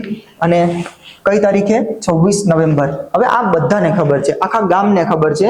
પણ હવે જો હું તમને કહું એક કદાચ કોઈ અમુક હશે કે જે નહીં જાણતા હોય, સંવિધાન હત્યા દિવસ ક્યારે ઉજવવામાં આવે અથવા તો મનાવવામાં આવે? કયો દિવસ? સંવિધાન હત્યા દિવસ. આ કઈ તારીખે સંવિધાન હત્યા દિવસ? તો આ છે 25 જૂન. કઈ તારીખ? 25 જૂન. શું કામ 25 જૂન? કારણ કે ભાઈ 25 જૂન 1975 ની અંદર 1975 માં ઇન્દિરાબેન ગાંધી દ્વારા ઇમરજન્સી લગાવવામાં આવી હતી. આ ઇમરજન્સી એટલે સરકારે કીધું છે, જે હાલ જે શાસક સરકાર છે એણે કીધું છે કે આ એક પ્રકારે સંવિધાનની હત્યા હતી, આપણા બંધારણની હત્યા હતી. એટલા માટે 25 જૂનને કયા દિવસ તરીકે? સંવિધાન હત્યા દિવસ તરીકે. અને શું કામ છે? કારણ કે ઇમરજન્સી લગાવી હતી આર્ટિકલ 352 હેઠળ. કોના હેઠળ? આર્ટિકલ 352 હેઠળ. અહીંયા ધ્યાન રાખજો, આમુખમાં એક જ વખત સુધારો થયો છે અને એ પણ 42મા નંબરનો બંધારણીય સુધારો 1976, જે શબ્દો એડ કરવામાં આવ્યા તે 42મા સુધારા દ્વારા. અને જે કેબિનેટ શબ્દ તમે જોવો છો, આ કેબિનેટ શબ્દ તમને ક્યાં જોવા મળે? આ કેબિનેટ શબ્દ આર્ટિકલ 352 ની અંદર. આ શબ્દ ક્યારે? તો 44મો સુધારો 1978 થી એડ કરેલો છે. ક્લિયર? તાજેતરમાં ભારતે કોની સાથે સૂર્ય કિરણ 19 મિલિટરી એક્સરસાઇઝ કર્યું? આ અભ્યાસમાં ડાયરેક્ટ આપણે અહીં આન્સર જોઈ લેવાનો છે કે ભારત અને કોના વચ્ચે? તો ભારત અને નેપાળ વચ્ચે. કયો અભ્યાસ થાય છે? સૂર્ય કિરણ 19. આ વખતે 19મા ક્રમનું હતું એટલે સૂર્ય કિરણ 19.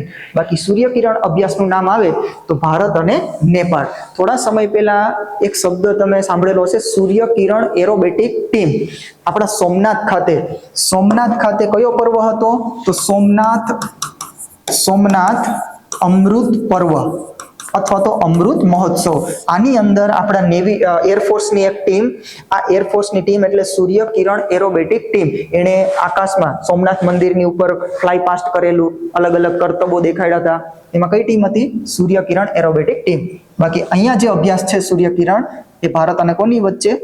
નેપાળ વચ્ચે. તાજેતરમાં ફીડે શતરંજ વર્લ્ડ કપ 2025 નો ખિતાબ કોણે જીત્યો? ભાઈ આ ફીડે એટલે શતરંજ, ચેસ. તો 2025માં આ એવોર્ડ કોણે જીત્યો છે? જાઓખીર સિન્ડારોવ. અને આ કયા દેશના વ્યક્તિ છે? ઉઝબેકિસ્તાનના. કયા દેશના? ઉઝબેકિસ્તાન. ઉઝબેકિસ્તાનની અંદર જો તમને ખ્યાલ હોય તો એક આવેલું છે તાશ્કંદ. શું છે? તાશ્કંદ. અને આ તાશ્કંદ કરાર કરવા ગયેલા આપણા પૂર્વ વડાપ્રધાન લાલ બહાદુર શાસ્ત્રીજી, અને ત્યાં એનું નિધન થઈ જાય છે.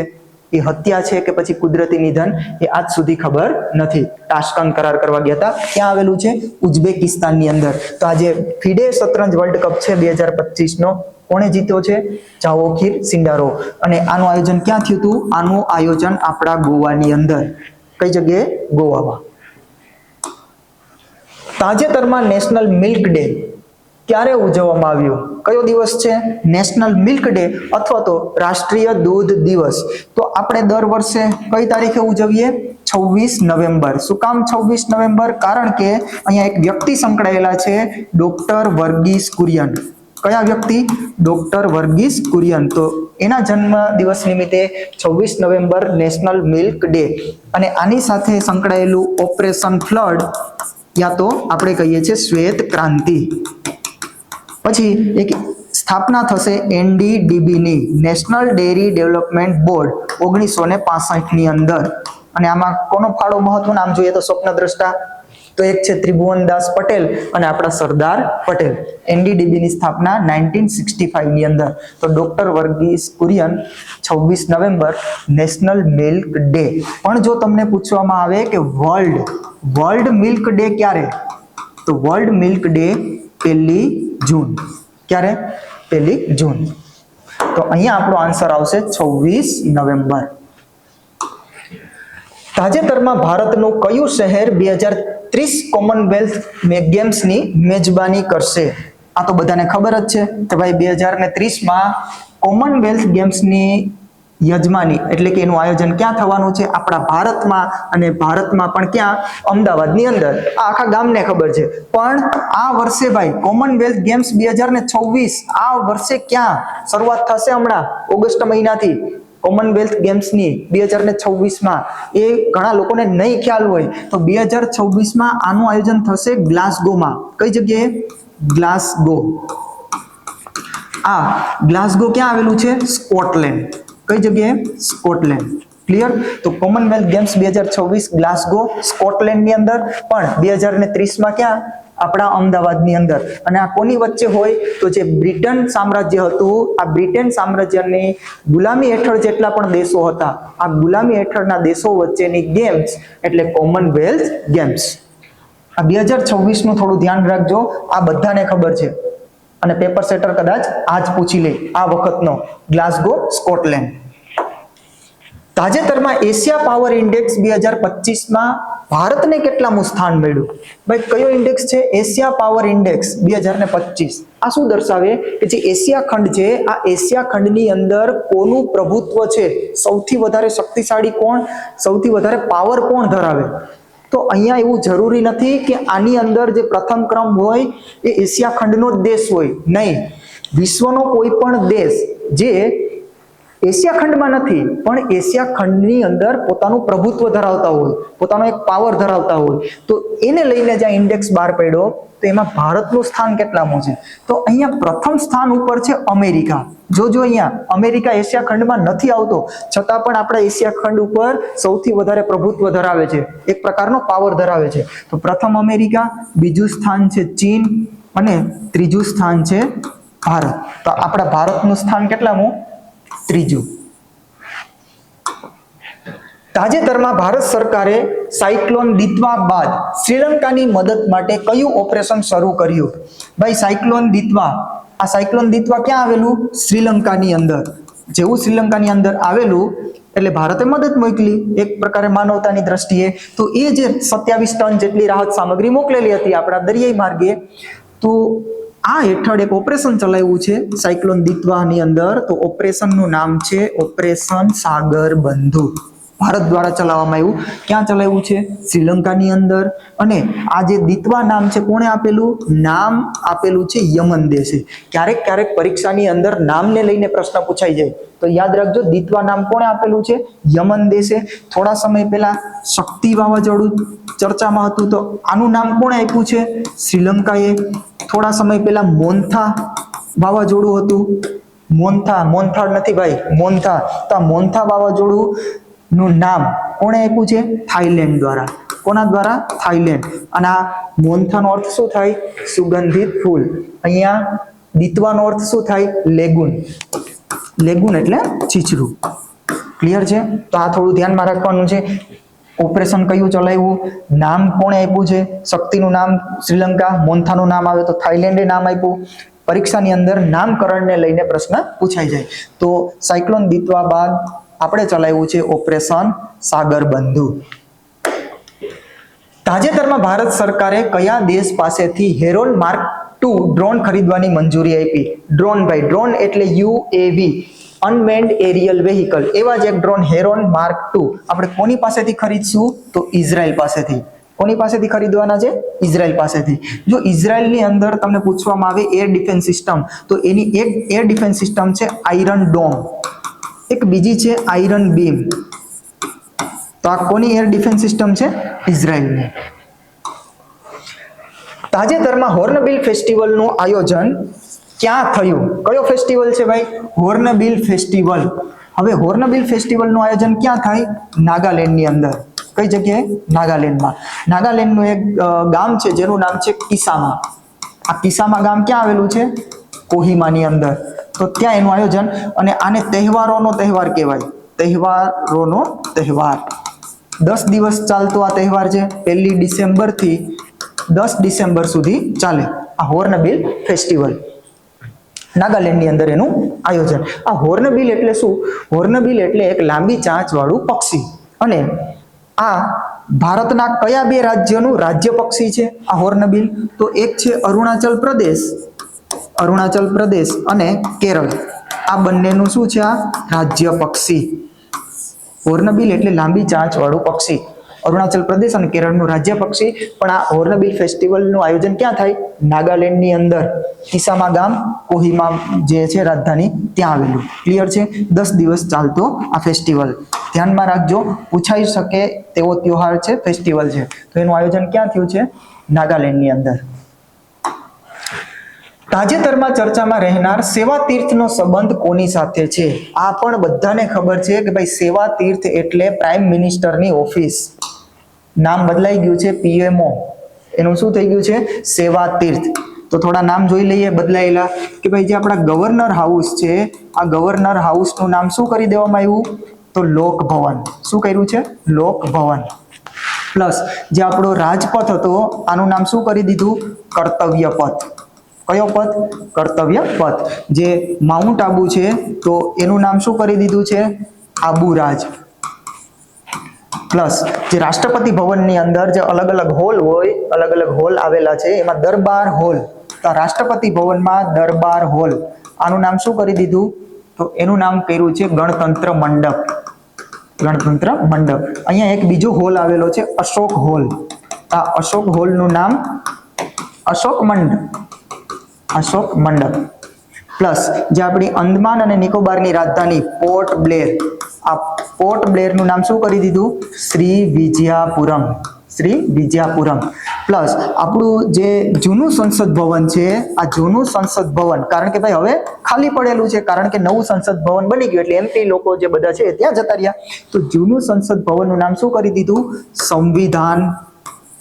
સંવિધાન સદન યા તો ભવન.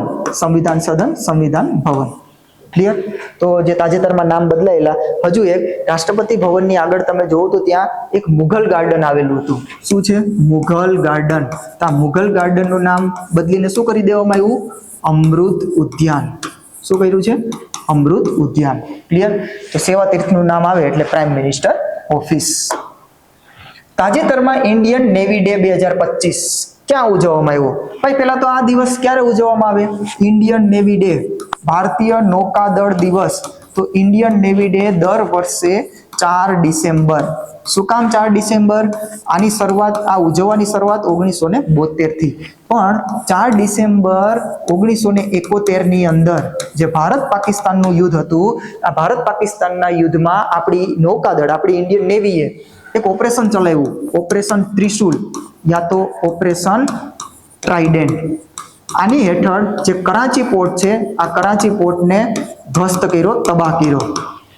તો આ તારીખને ધ્યાનમાં રાખી અને 4 ડિસેમ્બરે દર વર્ષે આપણે ઇન્ડિયન નેવી ડે. ક્લિયર? હવે નેવીના બધાના હેડ, એના જે વડા છે લઈ લઈએ. આર્મી કોણ છે વડા? નેવીમાં કોણ છે? એરફોર્સમાં કોણ છે? અને આપણા સીડીએસ. ક્લિયર? જોઈ લઈએ. આર્મીની વાત આવે એટલે એના અધ્યક્ષ હેડ જે વડા ઉપેન્દ્ર દ્વિવેદી. નેવીમાં કોણ છે ભાઈ? નેવીમાં દિનેશ ત્રિપાઠી હતા, પણ હવે એની જગ્યા કોણ લેવાના છે? કૃષ્ણા સ્વામીનાથન. કોણ લેવાના છે? કૃષ્ણા સ્વામીનાથન. એરફોર્સની અંદર અમરપ્રીત સિંહ. કોણ છે? અમરપ્રીત સિંહ. સીડીએસ ભાઈ આપણા અનિલ ચૌહાણ, બીજા નંબરના સીડીએસ. પહેલા નંબરના બિપિન રાવત, બીજા નંબરના અનિલ ચૌહાણ. હવે આ અનિલ ચૌહાણ સાહેબનો પણ કાર્યકાળ પૂરો થવાનો છે, એની જગ્યા કોણ લેવાના છે? NS રાજા સુબ્રમણી. NS રાજા સુબ્રમણી. ક્લિયર? તો અહીંયા આપણો જે પ્રશ્ન છે કે આ વખતનો 4 ડિસેમ્બરે જે ઉજવવામાં આવે, તો એ 2025માં ક્યાં ઉજવણી કરી? તો એની ઉજવણી કરી છે તિરુવનંતપુરમ ખાતે. કઈ જગ્યાએ? તિરુવનંતપુરમ. તિરુવનંતપુરમ એટલે કેરળ. અને અહીંયા નેવી છે, તો નેવી હોય એટલે દરિયા કિનારો હોય, દરિયો હોય. તો કયા બીચ ઉપર? અહીંયા એક બીચ આવેલો છે, શંગુમુંગમ બીચ. શંગુમુંગમ બીચ, તિરુવનંતપુરમ, કેરળ ખાતે 2025ની ઉજવણી. તો અહીંયા આવશે આન્સર કેરળ. તાજેતરમાં ભારતે કોની સાથે રિલોસ એગ્રીમેન્ટ કર્યું? ભાઈ કયો એગ્રીમેન્ટ છે? રિલોસ. તમને જો ખ્યાલ હોય તો થોડા સમય પહેલા રશિયાના લીડર જે પુતિન સાહેબ છે, એ ભારતની યાત્રા ઉપર હતા. જે ભારત અને રશિયા વચ્ચેની 23મા ક્રમની જે બેઠક હતી, એને ધ્યાનમાં રાખીને અહીંયા ભારત આવેલા. અને ભારત અને રશિયા વચ્ચે કયો એગ્રીમેન્ટ થયો છે? રિલોસ એગ્રીમેન્ટ. આ એક બાયલેટરલ મિલિટરી પેક્ટ છે. જે આર્મ ફોર્સની અંદર જે સપ્લાય હોય, રિફ્યુલિંગ છે, મેન્ટેનન્સ છે, આમાં સહકાર પ્રાપ્ત કરવાનો છે, એને લઈને જે એગ્રીમેન્ટ કરેલો કરાર. તો રિલોસનું નામ આવે તો ભારત અને રશિયા. પણ જો લિમોવાનું નામ આવે આ એગ્રીમેન્ટનું તો ભારત અને યુએસએ. કયો દેશ? ભારત અને યુએસએ. બાકી રિલોસ આવે તો ભારત રશિયા. તાજેતરમાં સિપ્રીના હથિયાર બનાવતી કંપનીની યાદીમાં ભારતની કઈ કંપની સામેલ થઈ? ભાઈ કોનો રિપોર્ટ છે? સિપ્રી એટલે Stockholm International Peace Research Institute. બોલી જાઓ, Stockholm International Peace Research Institute. આ જે સિપ્રી સંસ્થા છે એ એક યાદી બહાર પાડે કે ભાઈ વિશ્વની અંદર સૌથી વધારે હથિયાર કઈ કંપની બનાવે છે, સૌથી વધારે હથિયાર બનાવતી કંપનીની યાદી. હવે એમાં પ્રથમ સ્થાન કોનું છે? પ્રથમ સ્થાન છે લોકહીડ માર્ટિન. કઈ કંપની? લોકહીડ માર્ટિન. અને આ કયા દેશની છે? યુએસએ દેશની. પણ આ વખતે 1 થી જે 100 ક્રમની યાદીમાં ભારતની કેટલી કંપની સામેલ થઈ? તો ભારતની 3 કંપની. ઉપરોક્ત બધા 3 એટલે HAL Hindustan aeronautics limited, BEL Bharat electronics limited, MDL મઝગાંવ ડોક લિમિટેડ. ક્લિયર છે? તો આ 3 આ વખતે આપણા ભારતની કંપની આ સિપ્રીની યાદીમાં સામેલ થઈ છે. જે વિશ્વમાં સૌથી વધારે હથિયાર બનાવતી હોય જે કંપની, એને અહીંયા સ્થાન આપવામાં આવે છે. તાજેતરમાં 5મો ખેલો ઇન્ડિયા યુનિવર્સિટી ગેમ્સમાં મેડલ લિસ્ટમાં પ્રથમ સ્થાન કોને મળ્યું? ભાઈ કઈ રમત છે? ખેલો ઇન્ડિયા યુનિવર્સિટી ગેમ્સ એટલે કે જે ભારતની અંદર યુનિવર્સિટીઓ છે એના વચ્ચેની સ્પર્ધા ખેલો ઇન્ડિયા યુનિવર્સિટી ગેમ્સ. આનું આયોજન ક્યાં થયું હતું? રાજસ્થાનની અંદર. અને આનું શુભંકર શું હતું? ખમ્મા અને ઘણી. તો આની અંદર પ્રથમ સ્થાન કોને મળ્યું છે? ચંદીગઢ યુનિવર્સિટી. કોને મળ્યું છે? ચંદીગઢ યુનિવર્સિટી. અહીંયા 67 મેડલ છે અને એમાં 42 ગોલ્ડ છે. પણ તમારે તો એટલું યાદ રાખવાનું છે, ખેલો ઇન્ડિયા યુનિવર્સિટી ગેમ્સનું આયોજન રાજસ્થાન, શુભંકર ખમ્મા અને ઘણી, અને પ્રથમ સ્થાન કોને મળ્યું? ચંદીગઢ યુનિવર્સિટી. તાજેતરમાં ડોક્ટર BR આંબેડકરને શ્રદ્ધાંજલિ આપવા માટે મહાપરિનિર્વાણ દિવસ ક્યારે મનાવવામાં આવ્યો? જોજો આ પ્રશ્ન. ડોક્ટર BR આંબેડકર સાહેબનું જે નિધન થયું છે એને લઈને છે. એના પછી જ્યારે કન્ટેન્ટ આવશે એમાં જન્મ જયંતિને લઈને આવશે. પણ આ છે નિધનની વાત. તો જે નિધન છે જે દિવસનું એને કહેવાય મહાપરિનિર્વાણ દિવસ. આ બૌદ્ધ ધર્મ સાથે સંકળાયેલો શબ્દ. તો આપણે દર વર્ષે આ દિવસનો ક્યારે મનાવીએ છીએ? 6 ડિસેમ્બર. ક્યારે? 6 ડિસેમ્બર. અને જે ડોક્ટર BR આંબેડકર સાહેબ છે આની જે સમાધિ સ્થળ જેનું નામ છે ચૈત્યભૂમિ. આ ચૈત્યભૂમિ ક્યાં આવેલું છે? મુંબઈની અંદર. એના અલગ અલગ પુસ્તકો પણ છે. એનિહિલેશન ઓફ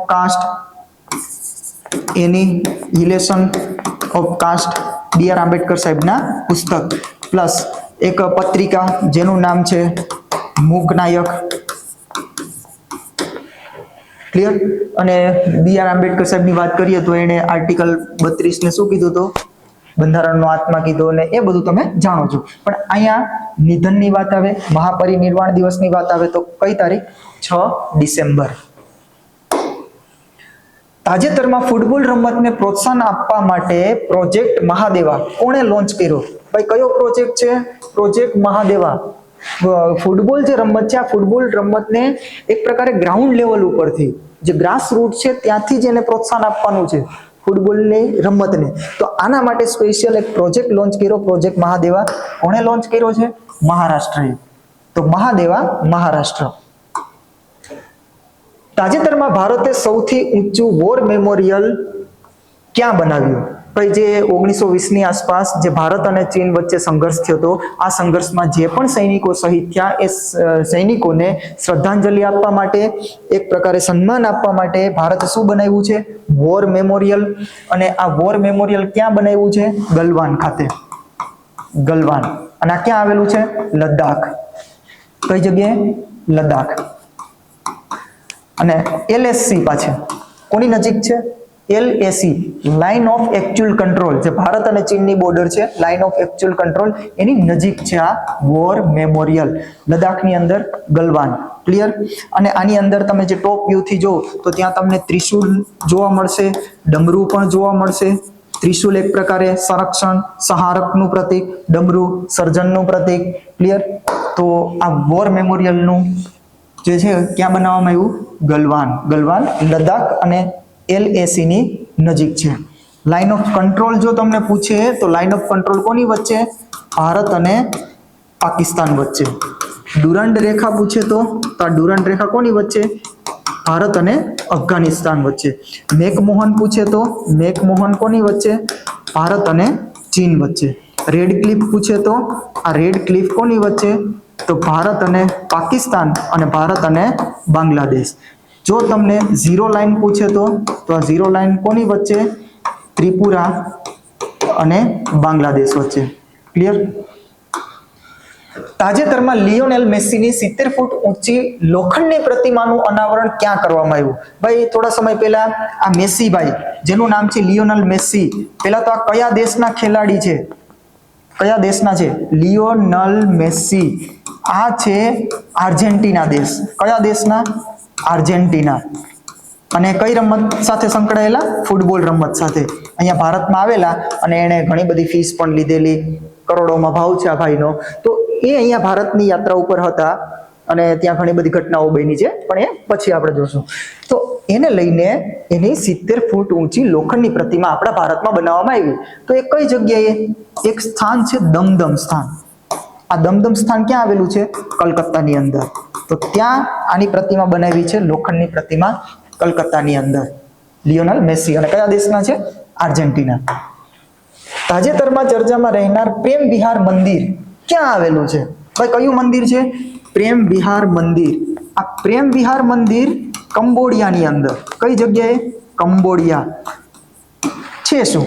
કંબોડિયા અને થાઈલેન્ડનો સંઘર્ષ છે. તો આ બંને દેશ વચ્ચેના સંઘર્ષના કારણે આ મંદિર ક્ષતિગ્રસ્ત થાય તો ભારતે ત્યાં શું કર્યું છે? સંરક્ષણનું કાર્ય હાથ ધર્યું. કારણ કે આ ભારતના ઇતિહાસ સાથે જોડાયેલું છે. પ્રેમ વિહાર મંદિર પણ, અને એક બીજું મંદિર છે અંગકોર વાટનું મંદિર. આ અંગકોર વાટનું મંદિર, અંકોર વાટ, આ મંદિર ક્યાં આવેલું છે? આ બંને મંદિર કંબોડિયાની અંદર, ભારતના ઇતિહાસ સાથે સંકળાયેલા. અને કોની વચ્ચે સંઘર્ષ ચાલુ છે? કંબોડિયા અને થાઈલેન્ડ વચ્ચે. તો આ સંઘર્ષમાં મંદિરને કાંઈ પણ નુકસાન ના થાય, ક્ષતિગ્રસ્ત ના થાય, એના માટે ભારતે ત્યાં પ્રેમ વિહાર મંદિર ખાતે સંરક્ષણનું હાથ ધર્યું. તો આ ક્યાં આવેલું છે? કંબોડિયાની અંદર. ક્લિયર છે? તાજેતરમાં પ્રાણીઓને બચાવવા માટે ઇન્ટરપોલે કયું ઓપરેશન ચલાવ્યું? ભાઈ ઇન્ટરપોલ એટલે ઇન્ટરનેશનલ પોલીસ. એણે 30,000 જેટલા જીવિત પ્રાણીઓને રેસ્ક્યુ કર્યા, બચાવ્યા છે. તો એના માટેનું ઓપરેશન ચલાવ્યું હતું. એ ઓપરેશનનું નામ છે ઓપરેશન થંડર. શું નામ છે? Operation thunder. ઇન્ટરપોલ દ્વારા ચલાવવામાં આવ્યું, પ્રાણીઓને બચાવ્યા છે. જો તમને પૂછે ઓપરેશન હોપ, તો આ ચલાવ્યું CBI એ, જે બાળ યૌન શોષણ છે એને રોકવા માટે. ઓપરેશન બ્રહ્મા, આ ભારતે મ્યાનમારની અંદર ચલાવ્યું. જે ભૂકંપ આવેલો હતો એને લઈને જ્યાં રાહત સામગ્રી અને બચાવ કામગીરી છે ત્યાં. ઓપરેશન મિડનાઇટ હેમર, આ અમેરિકા દ્વારા ઈરાન ઉપર જે અટેક કરવામાં આવ્યો છે એ ઓપરેશન મિડનાઇટ હેમર. તાજેતરમાં ભારતનો પ્રથમ વન્યજીવ સુરક્ષિત માર્ગ ક્યાં પ્રારંભ થયો? વન્યજીવ સુરક્ષિત માર્ગ એટલે કે એવો માર્ગ કે ભાઈ એ રસ્તા ઉપરથી, એ હાઈવે ઉપરથી એક બાજુ નોરાદેહી વન્યજીવ અભયારણ્ય આવેલું છે, એક બાજુ વિરાંગના દુર્ગાવતી ટાઈગર રિઝર્વ આવેલું છે. આની વચ્ચેથી જે હાઈવે પસાર થાય છે, માર્ગ પસાર થાય છે, તો પ્રાણીઓ અવર જવર થતા હોય. આ પ્રાણીઓ અવર જવર થાય અને માણસોના વાહનની સાથે ના ટકરાય, એને લઈને વન્યજીવ સુરક્ષિત માર્ગનું નિર્માણ કર્યું. કોણે કર્યું છે? NHAI, national highway authority of India. ક્યાં આવેલું છે? આ મધ્યપ્રદેશની અંદર. કઈ જગ્યાએ? મધ્યપ્રદેશ. આ ભારતનો પ્રથમ વન્યજીવ સુરક્ષિત માર્ગ. એ માર્ગની અંદર રેડ કલરના માર્કિંગ પણ કરવામાં આવ્યું, રેડ કલરથી. શું કામ? કારણ કે જે માણસોનો જે વાહન છે એની સ્પીડ ઓછી થાય અને જે પ્રાણીઓ જે ટકરાવ થતો હોય એને કંટ્રોલ કરી શકાય. તો ભારતનો વન્યજીવ સુરક્ષિત માર્ગ પ્રથમ છે. અને કઈ જગ્યાએ? મધ્યપ્રદેશની અંદર. ભોપાલથી જબલપુરને કનેક્ટ કરે છે national highway authority of India. અને નેશનલ હાઈવે નંબર કંઈક 45 કે એ રીતે છે. તાજેતરમાં ચર્ચામાં રહેનાર BBG રામજી બિલમાં કેટલા દિવસની રોજગારની ગેરંટી આપવામાં આવી? તમને જો ખ્યાલ હોય તો મનરેગા, આ મનરેગાની અંદર કેટલા દિવસની ગેરંટી હતી? કેટલા દિવસની? 100 દિવસની. પણ હવે જે આ વીબીજી રામજી આની અંદર કેટલા દિવસની ગેરંટી? 125 દિવસની ગેરંટી. હવે આ વીબીજી રામજીનું નામ એક વખત બોલી જાઉં. વિકસિત ભારત ગેરંટી ફોર રોજગાર આજીવિકા મિશન ગ્રામીણ. વીબી નો મતલબ થાય વિકસિત ભારત ગેરંટી ફોર રોજગાર આજીવિકા મિશન ગ્રામીણ. કારણ કે નામ બદલી નાખ્યું ભાઈ. શું કરી દીધું છે? વીબીજી રામજી. અહીંયા 125 દિવસની ગેરંટી અને ખાસ અહીંયા સાપ્તાહિક રીતે ભુગતાન કરવામાં આવશે, એટલે કે પેમેન્ટ કરવામાં આવશે. આ પેમેન્ટમાં ધ્યાન રાખજો કે જે રાજ્યો છે એની અંદર 60% કેન્દ્ર આપશે અને 40% રાજ્ય ભોગવશે. પણ પૂર્વોત્તર રાજ્યો જે આપણા નોર્થ ઈસ્ટ છે, જે 7 સિસ્ટર આપણે કહીએ, ત્યાં 90% કેન્દ્ર આપશે અને 10% રાજ્ય ભોગવશે.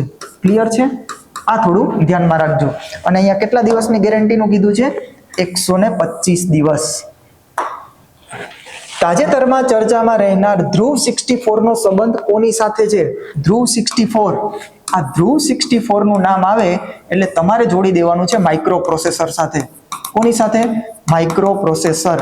આ આપણું ભારતનું પૂર્ણતઃ સ્વદેશી માઇક્રો પ્રોસેસર છે જેનું નામ છે ધ્રુવ 64. અને આ કેટલા બીટ્સનું બનેલું છે? 64 બીટ્સનું.